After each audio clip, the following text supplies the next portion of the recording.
Good evening everyone. As per the promise तो मैं अपना एंडो सीरीज ले आई हूँ। तो पार्ट 1 हम सबसे पहले स्टार्ट करेंगे एनाटमी ऑफ द टूथ। अगर जब तक हमको टूथ की एनाटमी पता नहीं होगी तब तक हम उस पर काम कैसे करेंगे। तो सबसे पहले मैंने अगली वीडियो में ही बताया था कि एंडो मतलब इंटरनल, डोंटिक्स मतलब टूथ। तो हम internal part of the tooth से डील करने वाले हैं। तो आइए हम देखते हैं सबसे पहले anatomy of the tooth.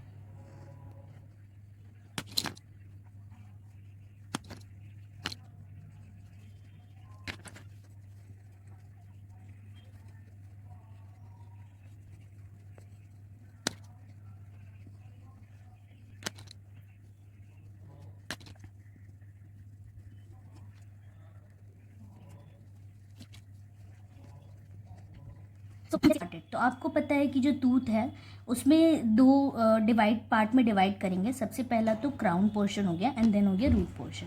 Crown portion भी आप दो पार्ट में डिवाइड कर सकते हो। एक हो गया क्लिनिकल क्राउन और एक हो गया आपका एनाटॉमिकल क्राउन। अब आप बोलोगे क्लिनिकल क्राउन और एनाटॉमिकल क्राउन में क्या डिफरेंस है। तो जो क्लिनिकल क्राउन है ना, हम जब क्लिनिकली उसे देख रहे हैं इन दी ओरल कैविटी, वो हो गया क्लिनिकल क्राउन। और एनाटॉमिकल क्राउन वो हो गया जो हम पूरी एनाटमी है क्राउन की, वो कुछ पार्ट ऑफ द क्राउन जो रहती है वो आपके बोन में एम्बेडेड रहती है। ठीक है, तो एनाटॉमिकल पूरा हो गया और क्लिनिकल वो हो गया जो सिर्फ मुंह के बाहर दिख रहा है, अपनी ओरल कैविटी में दिख रहा है। जितनी ओरल कैविटी में दिख रही है ना क्राउन, उससे थोड़ी सी ज़्यादा बड़ी होती है, जो कि एम्बेडेड रहती है आपके बोन में। ठीक है, उसके बाद आ जाओ अब रूट पे। तो देखो, रूट जो होती है एंटीरियर में सिंगल होती है। एंटीरियर रूट्स आप देखोगे सिंगल होती है, ब्रॉड होती है, सिंगल और ब्रॉड होती है। दूसरी आप देखोगे पोस्टीरियर में, तो रूट जो है ना वो डिफर करती है टूथ टू टूथ। तो मान लो कि जैसे पोस्टीरियर में 2 to 3 रूट्स देखने को मिलेंगे आपको। तो जितने रूट्स होते हैं उस हिसाब से फिर पल्प का भी डिस्पर्शन होता है। तो अब आप देखो कि क्राउन के बारे में हमने देख लिया, रूट के बारे में हमने देख लिया। अब आप आ जाओ कि क्राउन पोर्शन में हम देखते हैं इनामल, दूसरा हम देखते हैं डेंटिन। ठीक है, हमारे पास इनामल और डेंटिन है। पर रूट में ऐसा होता है ना कि रूट में हमारे पास सेमेंटम होता है। अगर आप देखोगे तो रूट में हमारे पास सेमेंटम होता है, और फिर जो इनामल और सेमेंटम के बीच का जंक्शन है उसे हम सेमेंटो इनामल जंक्शन होता है। ये सेमेंटो इनामल जंक्शन बहुत बड़ा रोल प्ले करती है आपको ये डिसाइड करने में कि आप ट्रीटमेंट प्लानिंग क्या रखोगे। ये मैं आपको बाद में बताऊंगी। उसके बाद आ जाते हैं पल्प के अंदर। पल्प जो है ना एंडोडोंटिक्स का सबसे इम्पॉर्टेंट पोर्शन है। पल्प के ऊपर ही हम काम करते हैं। तो आइए हम देखते हैं पल्प के बारे में। पल्प क्या है, अब हम पल्प के बारे में जानेंगे। पल्प जैसे कि आप देख सकते हैं सबसे inner core part of the tooth में रहता है। पल्प दो पार्ट में डिवाइडेड है, कोरोनल पल्प और एक रेडिकुलर पल्प। कोरोनल पल्प और एक रेडिकुलर। कोरोनल पल्प कहाँ पे प्लेस्ड है? पल्प चेम्बर के अंदर। पल्प चेम्बर के अंदर कोरोनल पल्प प्लेस्ड है, और रेडिकुलर पल्प जो है वो प्लेस्ड है आपके रूट्स के अंदर, आपके कनाल्स के अंदर। जैसे कि आपको पता है कनाल्स है, जैसे कि हम रूट कनाल ट्रीटमेंट करते हैं तो उसमें हम क्या करते हैं, रेडिकुलर पल्प को एक्सपिरेट आउट करते हैं। तो कनाल्स के अंदर रेडिकुलर पल्प प्रेजेंट है। एक चीज़ और ध्यान देने वाली बात है कि जो टूथ का स्ट्रक्चर है ना, अपने जो कस्प है, कस्प के अंडर ऐसे extended form of pulp present रहते हैं जिसको हम पल्प हॉर्न बोलते हैं। तो पल्प हॉर्न जो है वो डिपेंड करता है नंबर ऑफ कस्प के ऊपर, कि जितने आपके टूथ में कस्प होंगे ना उतने ज़्यादा नंबर ऑफ पल्प हॉर्न्स होने के चांसेस हैं। और एक चीज़ कि जो पल्प है उसके अंदर ब्लड वेसल्स पाए जाते हैं, नर्व्स पाए जाते हैं, जिसके वजह से पेन फील होता है तीत में आप बोलते हो, जैसे कि पेशेंट आ रहे हैं कंप्लेन कर रहे हैं वो आपको कि बहुत ज़्यादा पेन है मैम दांतों में, ऐसा वैसा। तो वो पेन जो है ना वो फील इसलिए हो रहा है क्योंकि हमारे टूथ के अंदर पल्प प्रेजेंट है।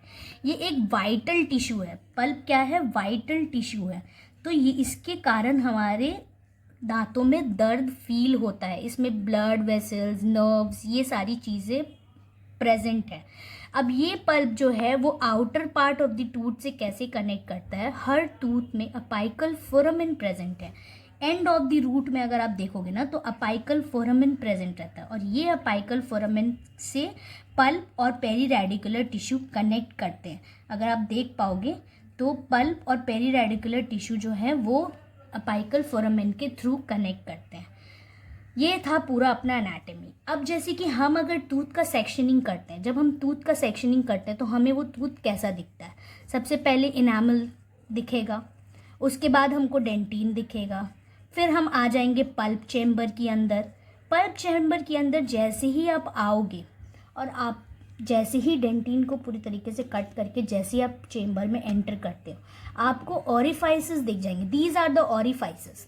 ऑरिफाइसेस क्या काम करते हैं? बहुत इंपॉर्टेंट रोल प्ले करते हैं। अगर ये ऑरिफाइसेस हमें कनाल के अंदर तक ले जाता है, ये ऑरिफाइसेस के थ्रू हम कनाल के अंदर जा सकते हैं। ये हमें एक एनाटॉमिकल साइन मिलता है टूथ के अंदर कि हमारे टूथ में कितने कनाल्स प्रेजेंट हो सकते हैं। जैसे कि कनाल्स के बहुत वेरिएशन होते हैं, कनाल्स के बहुत वेरिएशन होते हैं। सबसे पहली बात तो एंटीरियर में सिंगल कनाल्स, ठीक है, कनाल्स जो होते हैं वो सिंगल रहते हैं। पोस्टीरियर में आपको 2 to 3 कनाल्स मिल जाएंगे। जैसे प्री मोलर में आपको 1 to 2 कनाल मिल जाता है। एंड देन उसके बाद आपको मोलर्स में 3 to 4 कनाल्स मिल जाते हैं। तो ये जो कनाल्स है ना, ये वेराई करते हैं। तो जो हमें कैसे पता चलेगा कि टूथ में कितने कनाल्स है कितने नहीं है? वो विद द हेल्प ऑफ ऑरिफाइसेस। जब हम कट करते हुए अंदर जाते हैं, तो हम कट करते हुए जब अंदर जाते हैं हमें एक डिच फील होता है। तो मतलब हम डेंटिन से कट करते करते पल्प चैम्बर में एंटर कर चुके हैं। जब आप कोरोनल पल्प को एक्सपीरिएट आउट करोगे तो आपको ये ऑरिफाइसेस क्लियरली दिखेंगे, जिसके थ्रू आपको पता चल जाएगा कि आपको कनाल कहाँ मिलने वाला है और कहाँ नहीं मिलने वाला। तो हर ये टॉपिक जो है ना कनाल्स का, ये आपको प्रॉपरली पूरा समझाया जाएगा नेक्स्ट चैप्टर में। आज के लिए एनाटॉमी ऑफ द टूथ में इतना ही। अगर आपको कोई और रिलेटेड क्वेश्चन से डाउट है तो आप ज़रूर कमेंट करें। मैं आपके डाउट को क्लियर करते हुए बहुत अच्छा महसूस करूँगी। और अगर आपको मेरी वीडियो पसंद आई तो आप लाइक, शेयर और सब्सक्राइब ज़रूर करें। धन्यवाद।